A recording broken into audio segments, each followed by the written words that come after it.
All right, so one consequence of being at a school the size of Bethel is we don't have a huge faculty, but we don't all necessarily know each other all that well. So maybe we could start, if Joy, just go around, name and what you do at Bethel. Okay, my name is Joy Doan, and I'm a professor in the biology department, and my specialty area is cell biology. I'm Ray Van Aragon. I'm a philosopher. I teach in the humanities program as well.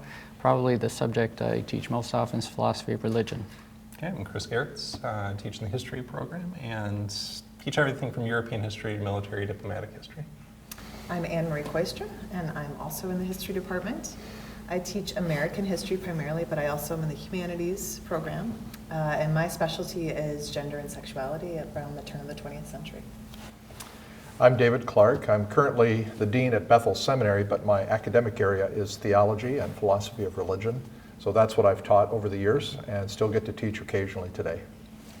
I'm Scott Winter, and I teach in the English department, mostly journalism classes. I'm very interested in creative nonfiction storytelling and trying to find new ways to tell stories, and I'm really good at meeting deadlines.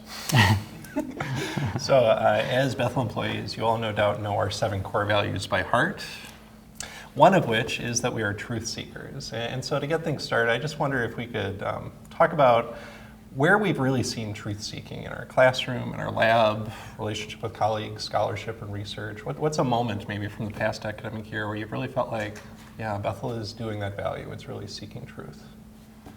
And I can start because I didn't give you a fair warning of what that question would be. I think a moment where this happened for me was I teach another first-year church history Western Civ course called Christianity and Western Culture, CWC, and we have these small group discussions. And I have this one pretty small group, and one of the students in there is really going through a crisis of faith. I think she might even describe herself as agnostic at this point, which is hard, but it also means she asks really good questions that I think wouldn't normally occur to our other students. And so we were talking about medieval philosophy, and suddenly we got into Genesis and creation accounts and faith and science. And I think it was good for her to then give me a chance to talk about that as a Bethel professor, but also then it was good for the other students, many of whom said, yeah, this is the first time I've wrestled with these questions. It's the first time I've heard that question from someone else. And I got to connect it back to Thomas Aquinas, a medieval scholastic philosopher who thinks that all truth is God's truth, and an Islamic predecessor of his named Averroes, who thinks that all truth accords with the truth of Allah. And so it was this great moment where I thought, yeah, I wish every small group was like this. But I mean, I think for her sake, to see people who are devout Christians wrestling with faith and with reason, with science and religion, it was really great. We didn't come to any great settled conclusion for it. I'm sure she still has some of those doubts, but it was definitely, I felt that we're seeking after something. So, I had an experience recently where a student was, as part of an assignment for a class, invited to talk with a person who was from a sort of cult group. And this person in the cult group had very little formal education. And somehow the student and this person got talking about the person of Christ. And so this person talked to my student about, well, look at this scripture and look at this Bible verse and look at this and look at that, and sort of took this student all over the place in the Bible. And the student, who was a seminary student working at a master's level, talking with a person with very little formal education, and found, I don't think I know what I'm talking about here, and came back to class with, you know what, I've got to buckle down, and I really need to study my Christology a little bit more forcefully and effectively, because I really was not able to articulate my faith in a good way. I thought that was a great learning experience, a humbling experience probably for the student. I think in the humanities course I'm teaching right now, we're just going through the pre-Civil War United States. And one of the things we're talking about right now is the Lincoln-Douglas debates. And those are profoundly disturbing, especially to read what Douglas said. And that is, I think, important in terms of looking sort of straightforwardly at the history of this country and the history of racism in this country. So reading what he actually said about how non-white people cannot be citizens, for example, that's alarming, but you're exposed to something of the truth of the history of this country. Well, and since I teach history, Right. and we're talking, I teach U.S. constitutional history right now, we just talked about the Dred Scott decision, but we're also in the midst of talking about World War I cases and the balance between truth and the need for security, and so the ways in which censorship works in that. And so they've just been reading about One theorist who had a major impact because he talked about how we need to have the proliferation of ideas as a way of getting closer to truth rather than censoring ideas because they're dangerous. So we just had that discussion in a history class. From a scientific perspective, I would say that the concept of truth-seeking really runs through a lot of what we do, because when we teach our labs, one of our departmental models is to embed research projects into the lab. So students are learning about finding evidence in the literature and generating their own data and evaluating their own data. So there's a very practical sense where they're learning to do empirical things in the laboratory. One of the things I like to do, and that I'm doing with my cell biology class this semester, is I look for areas that don't have a lot of evidence that we might be able to bring into the lab. So for example, there's a very strong interest in natural remedies. And so what we're doing for my lab class right now is we are exploring the ability of essential oils to kill human tumor cells. Because you can find all kinds of things out there in the blogosphere, but there's very little scientific evidence for it. So we're trying, one of the things that I do obliquely is I try to get them to evaluate the evidence that they're finding on the internet versus the type of evidence you can generate in the laboratory. I think as part of my role on campus, I'm also the advisor to the Clarion, which is the student newspaper. It's supposed to be a public forum, and Bethel has done a really nice job of letting the students lead that themselves as an educational opportunity and not censoring it or anything of that nature. But it hasn't been easy. Having that kind of freedom has given them all kinds of frustrations, and the responsibility of managing that during election season, during a year when we had a racial incident on campus, has been very difficult. And now they're at a point where in the last 2 issues, they've received guest columns that have been pretty strong politically and pretty charged from a gender standpoint, maybe even from a race standpoint. And I've had editors come to me in tears trying to wrestle with these things. And the editor just said last night at a production meeting, people on the left have been upset and said they're never going to, be interviewed again by the paper, and they even had a bonfire and burned the Clarion.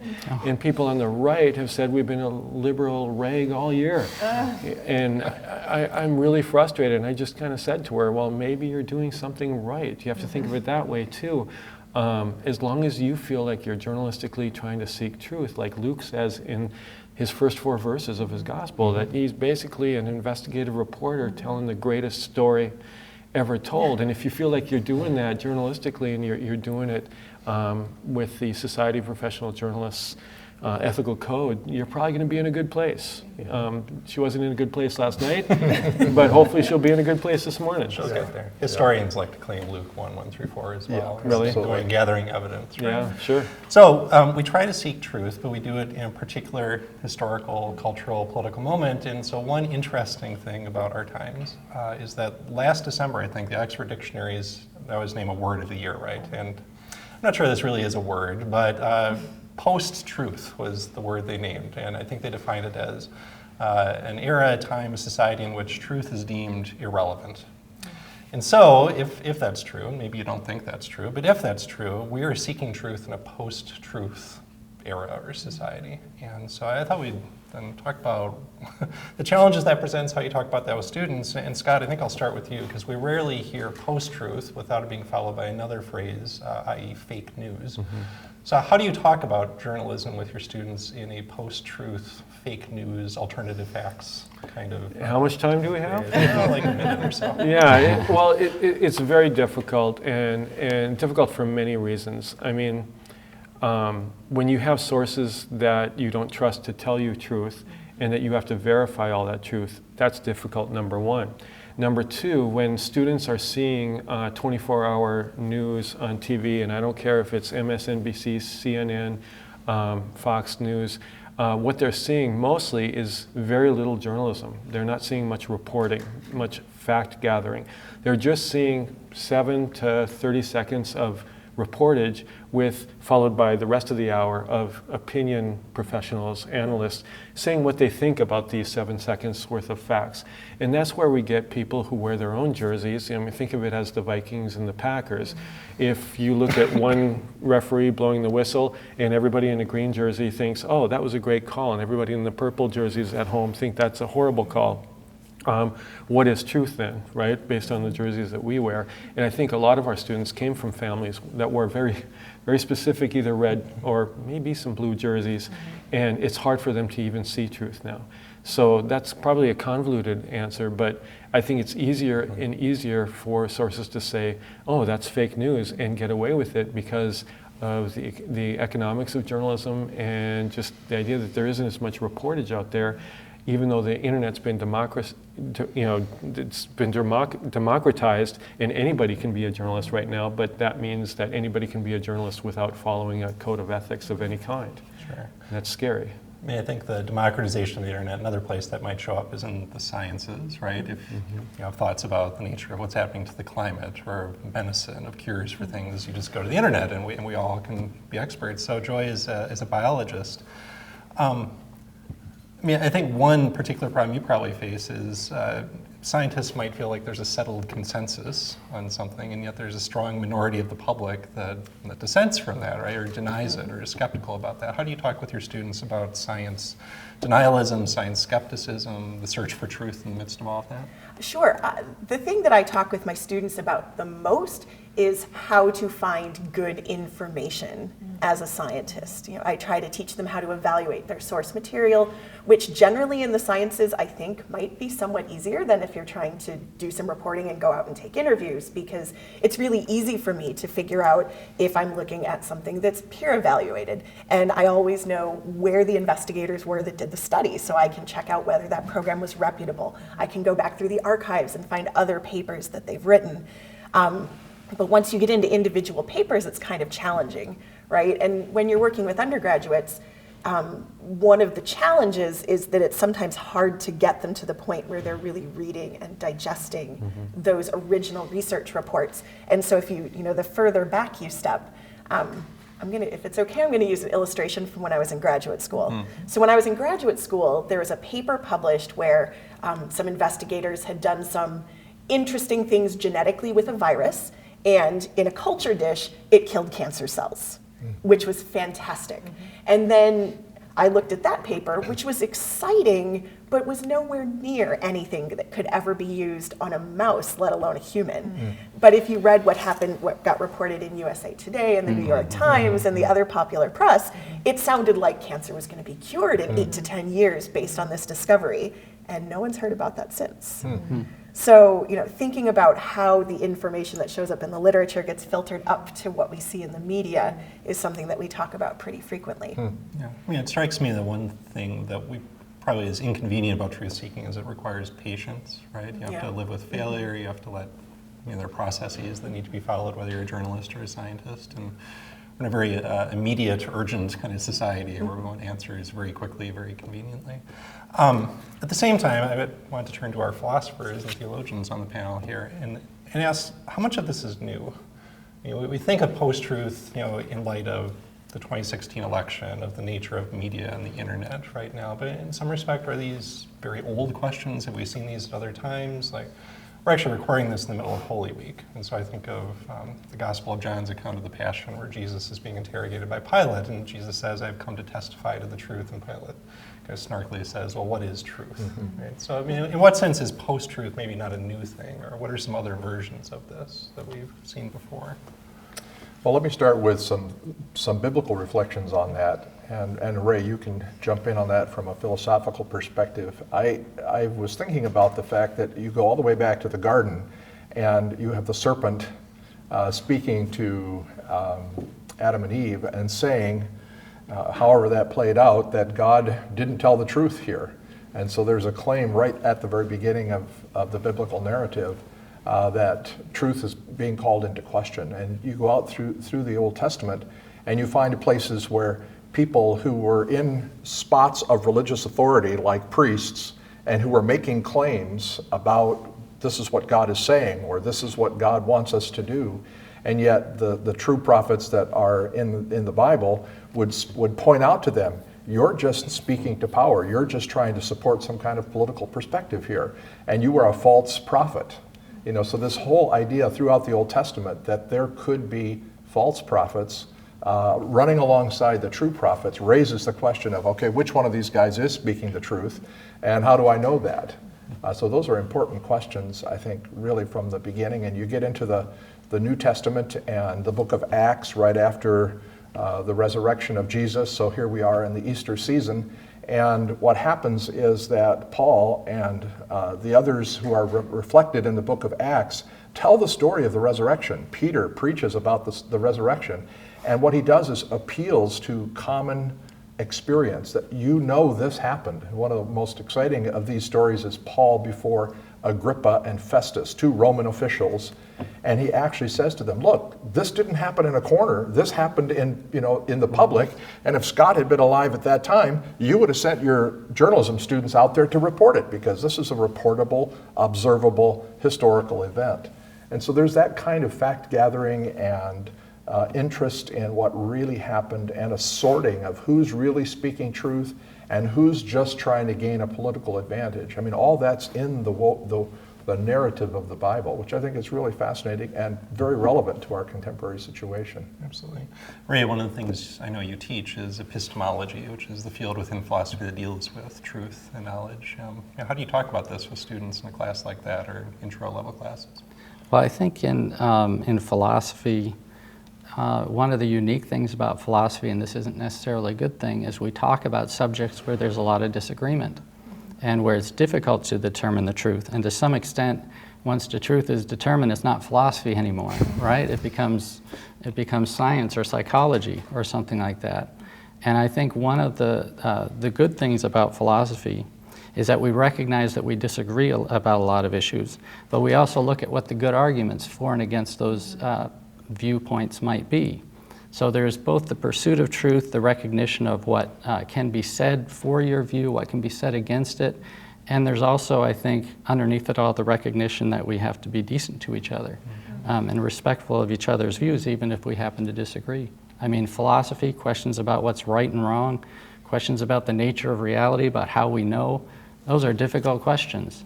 And we have to understand that highly intelligent, highly virtuous, honest, decent people come to different answers about those questions. So Emery, I've saved you for last because, of course, history does better than anyone else at getting at truth. And wow, we certainly do it differently. I always feel like history is this interesting middle discipline, right? It does things in some respects with verifiability and false. I mean, scientific in a sense. And yet we're not really a science. In some respects, we're like our journalist cousins, right? They're doing the first draft of history, we're doing it later. We don't gather evidence in the same way they do. So how do historians think about the quest for truth, and what are some of the challenges we face? Well, I think that in my classes, I think I try to stay away from this idea that there is a capital T truth that we can find. And I probably start, first of all, by saying, Christians are kind of funky. I love the Enlightenment as much as anybody else, but we're funky people, and I think there's a way in which we do need to make room for this idea that there's a lot of faith and weirdness in what we believe, and so maybe we need to go in with a sense of humility as we look at the past. And a lot of what we do in my classes is look at complexity. Mm-hmm. So, we have these issues, and people are approaching them very differently. And I think Ray sort of talked about this a little bit too, that, good people come to very different answers about a lot of things. And so I think my job in history is to really make students understand the complexity of certain things, that things that seem really clear from a 2017 perspective were not at all clear in 1817, and maybe many of us would have been on the wrong side of many of those issues. So I feel like that's my job, is to go in with a sense of humility and to try to complicate, while also pointing students in the direction of the kinds of empirical sources that can help us sort of at least reconstruct what was going on. So Sorry, you suggest Christians are funky. We are But funky. it does get me to my next big question, and maybe for anyone who wants to jump in here. What's distinctive about the fact that we're seeking truth in a Christian university? I mean, I imagine I could have asked all these questions at this point of a similar roundtable at any of our more secular neighbors, whether it's the University of Minnesota or a private college like Carleton, and they're seeking after truth as well, right? And yet, I think we'd like to think there's something distinctive about what we're doing here at Bethel. So what's distinctive about doing this as Christians at a Christian university, in a seminary or a Christian liberal arts institution? What is, to use Anne Marie's word, funky about how we do this? For me, I think it's funky in that everybody's surprised we're doing this at a Christian university, that we're doing journalism. It just doesn't seem to fit. It seems to be at odds with how you would see the world, because obviously the media is so liberal and so anti-God and all those things, which I don't think are obvious at all, but are issues that you have to deal with when you're bringing in students who have those ideas in their head. I brought some students to New York to listen to a McCandlish Phillips lecture at the King's College, and John McCandlish Phillips was just a fantastic New York Times reporter, whom even Gay Talese, who's seen as one of the best reporters ever in America, just thought, no, this kid has talent. And he got to a place where he could put a Bible on his desk and not feel like he had to apologize for it in the newsroom or anything like that. And we listened to, at that lecture, a guy named Marshall Allen, who is with ProPublica and just does some amazing work in health journalism. And he said, you know, I'm not a Christian journalist, I'm a journalist who is a Christian, which allows me to really have a high-minded attitude about why I'm seeking truth, you know, and who I'm doing it for, that I'm doing it for vulnerable people, that I'm gonna flip over tables in the temple, I'm gonna you know, speak truth to power in a way that feels to me Christ-like. But he also thought that his faith allowed him to ask questions that wouldn't occur to other people, that allowed him to get to a greater truth with his sources. Mm-hmm. So I guess that's how I talk about it with my students. Mm-hmm. Well, and I would say, Go ahead. So, you know, I think one of my themes, for whatever reason, is in history, to kind of explore the dark places of history, and that seems sort of depressing, and it is sometimes, but I think it also is really informed by my Christian worldview, and that underlying that exploration of the dark places is my sense that there is ultimate redemption at some point, and knowing about the darkness helps us to maybe be part of the redemptive process. So I think that's something interesting that we do in the classroom that, again, I don't know that my history looks so different from how other historians would do it, but the motivation is, I think, pretty different. Mm-hmm.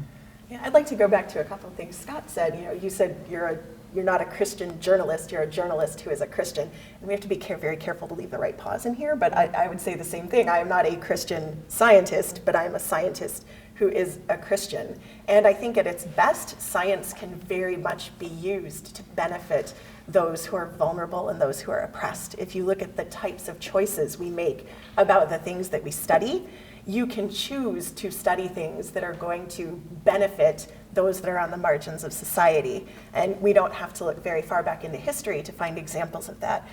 Recently you can look at the global response to the Ebola outbreak. And if you go back about 30, 35 years, there's a lot of really interesting history related to the discovery of HIV, which it's the virus that causes AIDS. And that example in particular stands very much at the intersection of what you can accomplish scientifically and what society might want you to do. But the choices that you make as a scientist can very much demonstrate care for people and for the environment and for culture in ways that transcend the fact that we're doing really day-to-day gritty empirical stuff in the lab. Mm-hmm. If I can go back to philosopher seminary dean here. We're seeking truth in our various ways, but we also believe in Jesus, who is not just the way in life, but is the truth. Maybe there is a capital T truth undergirding what we do. So how do you approach this question? Yeah, that's a great point. And Jesus famously said, I am the way, the truth, and the life. And, I am truth. And I think that this concept of true or truth, as we use that word in ordinary language, can often refer to what we believe about the world. Things are true, statements are true, language is true, in that it corresponds accurately to the world to some degree. But we also use the word truth to talk about people. So he's a true friend, we would say. And this is the kind of person who is a loyal, authentic, a real friend, not a friend who's there during just fair weather. And I think as we look at our society and the amount of cynicism there might be, perhaps among some of our students coming from a younger generation, they've seen it all. They question marketing. They're suspicious of messages that they read in every place. To have this notion that there is a value in being a true friend and being an authentic person and speaking from yourself with humility, I completely agree with Anne-Marie, as well as an appropriate level of confidence that what we have learned has been well authenticated. That sense of being a true person is not only true of Christ, who is the ultimate truth, but also can be true of each of us as Christ ones. We can be, truth bearers. We can be people who don't just speak truth, but we live that. It's part of our character. It's part of the authenticity of who we are as people of faith.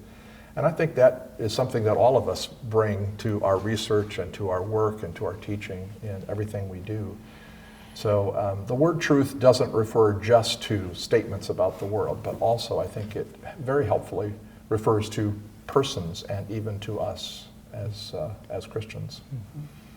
Well, I think, I'm a Christian philosopher, and there are many Christians doing philosophy these days. There's a Society of Christian Philosophers, which is a very big organization. And to a large degree, it involves people who are Christians and who are thinking through the philosophical implications of their Christian faith. And there are many of those. One thing to think about when it comes to truth: we believe in God, we believe that God wants us to know Him, and there are questions about how God might do that. If God wants us to know Him, will God make knowledge of Him accessible only to philosophers, only to highly intelligent people who can think through the arguments? Probably not. I would expect not. So maybe sources of knowledge include Scripture. Maybe sources of knowledge, maybe God conveys knowledge of Himself through the Holy Spirit. So that's one of the implications of Christian faith on philosophy, just the fact that philosophy and these other areas, these other avenues, may not be the only ways to know the truth about God. I was at a funeral last month for a friend, a longtime covenant pastor named Glenn Weiberg. And Glenn's favorite Bible verse was the text then for the sermon. It was 1 Corinthians 4:1, where Paul describes himself and his co-workers as servants of Christ, but also as stewards of God's mysteries. I've been thinking a lot about that, and I wonder, maybe not just for an apostle like Paul or a pastor like Glenn, but maybe for professors and administrators at Christian, are we stewards of a mystery in some sense? We've talked about complexity, right? Maybe this is getting at things like uncertainty or doubt, but there's a mystery of the truth claims that we make, right? How do you think about the role of mystery in this discussion? Well, one of the things I say to my students is, we're talking about God today. If you think you have God 100% figured out, what you're really saying is that this infinite God that we believe in is somehow capturable by your mind. That is an arrogant claim to say that we know God fully. I think the question is really more along the lines of, do we have confidence to know even some simple things about God, as it were? So the beginning steps, the first steps of knowledge of God. And my goal in that is to teach students both a confidence that we can have some knowledge of God through a variety of sources. And I completely agree with Ray that God communicates Himself through dreams and all sorts of other things. And it's not just to those of us who are academics or people who have had the privilege of studying in a deep way. God communicates to all persons in a variety of ways, and so we should have some confidence in that. And at the same time, to think that we as fallen human beings and finite human beings could capture the fullness of who God is, that's an arrogant claim. So it's this balance, I think, of confidence and conviction, but tempered very strongly with a sense of our own finitude and our own limitations, and therefore humility is called for along with conviction. And I think too, I mean, we talk about the funkiness of Christianity, and we talk about the mysteries built into Christian theology. I mean, the nature of the incarnation, the nature of the Trinity. Yeah. Those are deeply mysterious. Yeah. No matter what theory you accept, those are very difficult to understand. But of course, reality is difficult to understand no matter who you are, and no matter what position you take. I mean, the notion of a world beginning, existing with nothing outside of it, that's very hard to understand when you stop and think about it. I mean, the vastness of our universe, the notion that it had a beginning, the notion that it has boundaries, I mean, these are things that are very difficult to understand. So the mere fact that our religion contains a lot of mystery isn't really a strike against it. I mean, any view you take contains a lot of mystery, and I think you just have to recognize that. And I really feel that that's an important point, because there are some folks in our society who have this sort of, I would call it a prejudice really, that if you can prove it scientifically, Joy, then we can believe it. But if it has anything to do with faith, then it's, oh, well, you know, now you're just in a matter of personal, private opinion.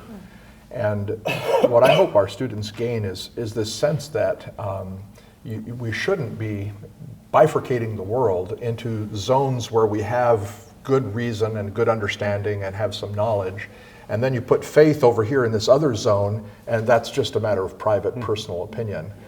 I think mystery invades all the zones of knowledge, including science, and I'd love to hear you reflect on that, though. That would be a perspective I'd love to hear your point on. Yeah, Please. I would say cells are very mysterious, actually. Yeah.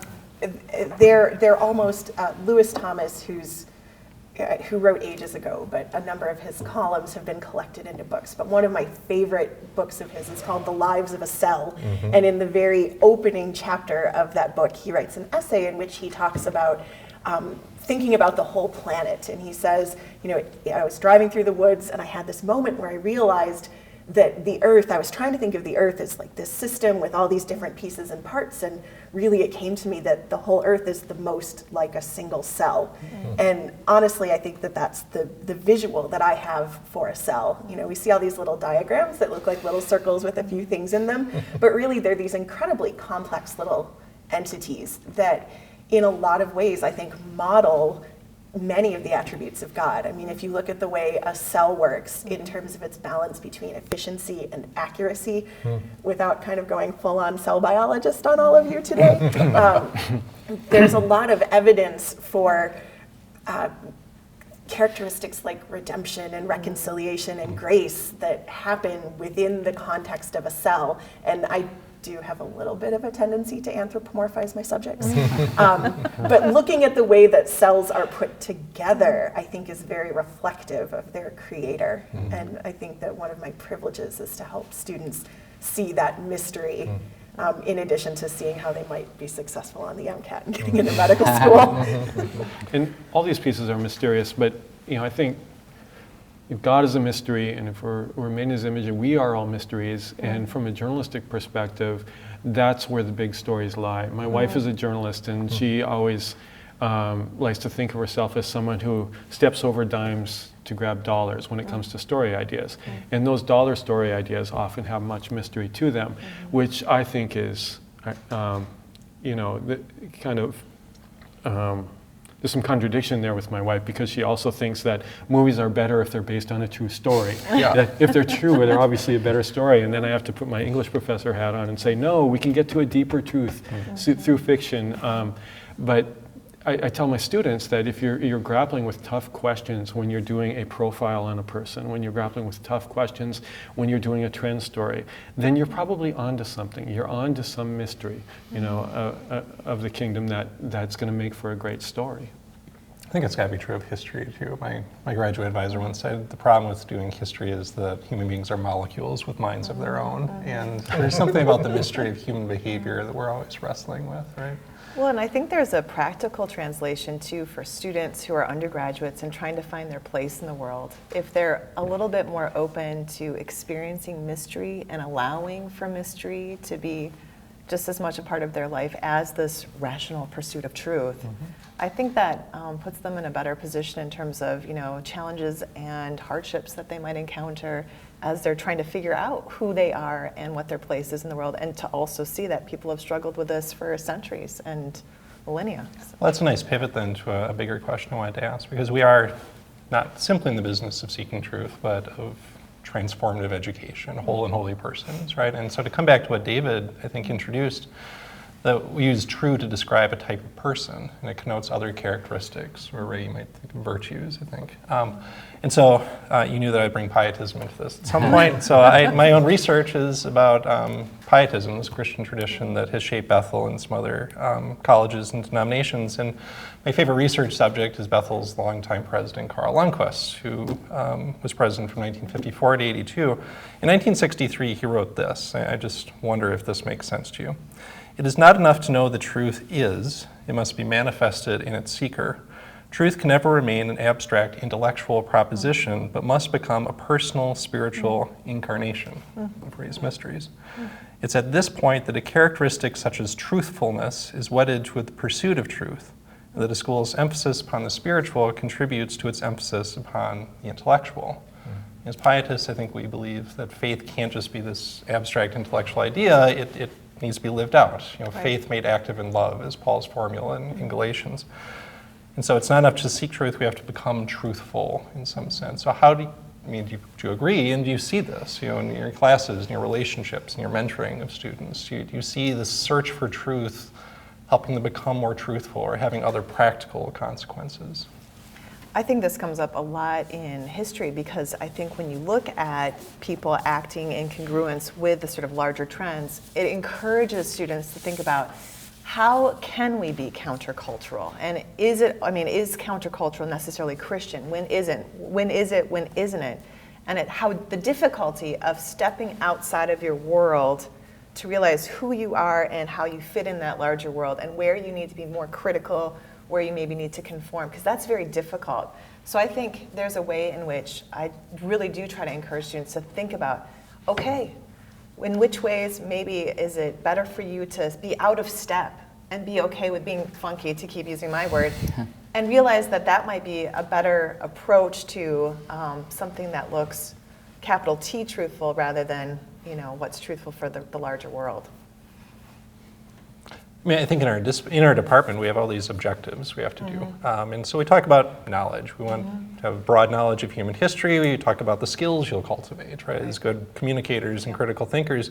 We also have this funky, again, set of here's the kind of person we hope you become, and the words we use are humility. And it's number one. You will be an appropriately humble person. You will recognize that you do see through a glass darkly, right? We do not see in full quite yet. You will be empathetic. You will have a clear sense of what it's like to see the world through another's eyes. We talk about the past as a foreign country. So even if you're studying 18th, 19th century America, it's not quite the same thing. And you're encountering ideas about race, right, and gender that should seem quite alien to us, but how do we empathize with them? And then we do talk about comfort with complexity.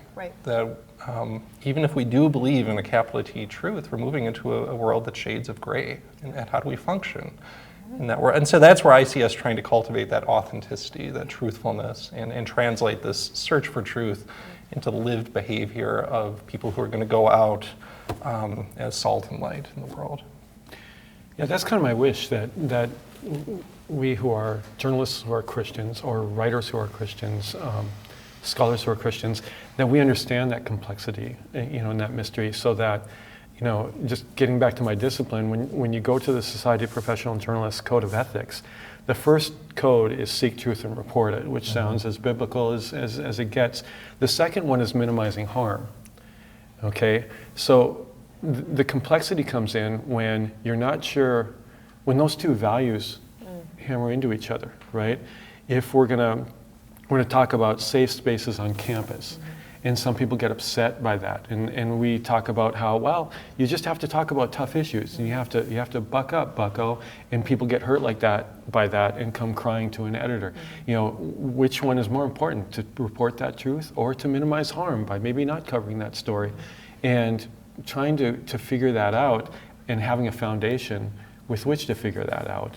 As a journalist who is a Christian, you need to lean on that, and you need to be able to talk about that openly, which I find is often very difficult for our students. I love to think about this in terms of intellectual virtues. And we think about virtues of being loving, being kind, being empathetic. You think of the fruit of the Spirit in Galatians 5, love, joy, peace, patience. These are great virtues.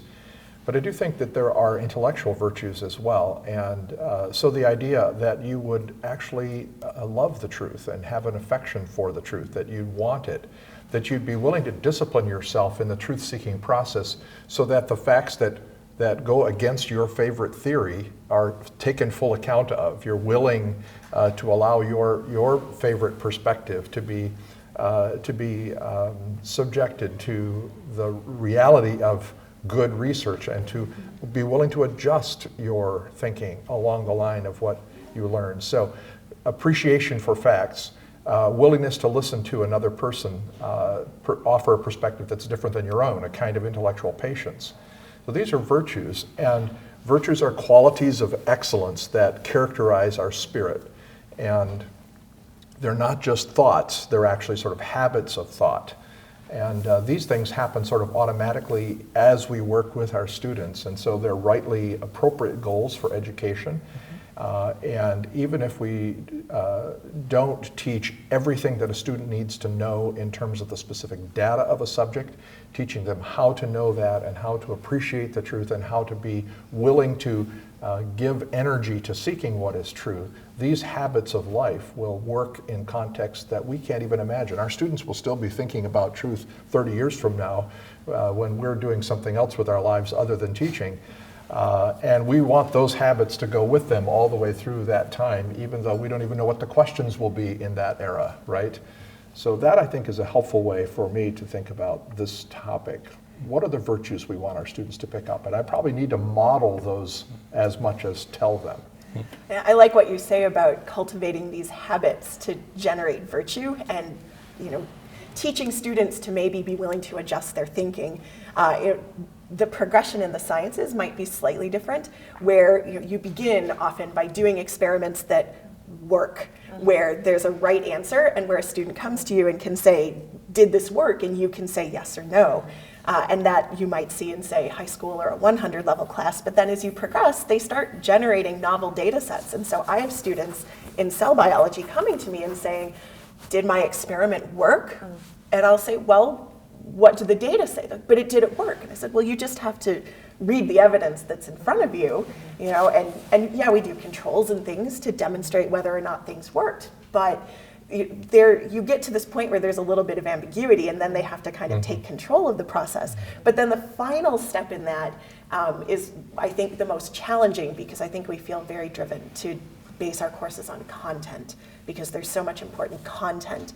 But the last step in this progression is to think about, we've learned all of these factual things, how then do we live? How does that translate into virtues that might be apparent in our lives? When you think about really big issues like global health and climate change and taking care of those on the margins who deal with infectious diseases and healthcare, how do all of these facts become things that are helpful to the vulnerable? See, I come from the Reformed tradition, and in the Reformed tradition there's a little bit more of an emphasis on sort of the life of the mind for its own sake. Philosophy being the pursuit of wisdom. It's not the case that everything relevant to wisdom involves, has obvious practical implications. And so I personally value that in philosophy, searching for the nature of material objects, the nature of ourselves, whether we are purely material beings or whether we are immaterial souls and bodies. Those sorts of things, they're interesting. They're part of our pursuit of understanding ourselves, of understanding our world. I mean, there are practical implications of it. You sharpen your mind, hopefully. You learn how to think critically, and you also, as David said, you learn to give the other side a fair shot, look at the world from the other person's perspective, recognize that the world is a very complicated place. These are very complicated questions. And so there's the virtue of humility, there's a virtue of clear thinking, open-mindedness. All sorts of virtues stem from that. But again, that's not the only reason we study these things. It's also because we want to understand. Yeah, and a common kind of pietist slogan is actually a Reform slogan, is that we do this for God's glory and neighbor's good. And I think we've heard a lot about how this can be of service to others, but in a sense, this is an act of worship, right? This is to glorify God. As a last question, and maybe just if one or two of you want to speak to this, besides being a post-truth time, we often hear this is a very fearful time, and yet Christians are people of hope. So why should we have hope that we can maybe push past post-truth and still be truth seekers in this world? Or maybe how hopeful are you? We can look back from 10 or 20 years and feel like maybe Bethel graduates have helped to push back against the notion that truth is irrelevant. Well, I heard someone recently talk about the difference between optimism and hope, and that's an interesting distinction. And but hope is grounded for us, I think, in the conviction that there is a bigger reality than the reality that we see right around us. And so the reality of God and the reality of God's story and the work of redemption that God is working, that we get to be part of, is our ultimate reason for hope. And if we just look at the data around us, the data are going to be necessarily limited. The number of facts that we can gather and the amount of information that we can gather is not going to be adequate to tell the whole story. And so here we do depend on the reality of Christ and good reasons to believe that Christ really did rise from the dead on Easter, and that event changes the whole scope of human history. So I think it's important for us to not just look at our surroundings and think, well, can we be optimistic about what's going on in the world today? Because certainly there are a lot of things that give us pause. I think we would all agree on that. And yet as Christians, we also believe that Jesus really did rise from the dead. There's good reason to think about that. And that opens us up then to the mystery of this total grand story of redemption that God is doing in the world. And, I would personally, I'd stake my claim right there, that we serve a risen Christ. And for that reason, the world is more complex than we'll ever understand. And also, there is an ultimate reality that we can lean on as we live in this really complicated world. Okay. Well, I think we've run out of time, but thank you all for a really enlightening conversation. I feel like I learned a lot. Thanks. Thank you. Thanks, Chris.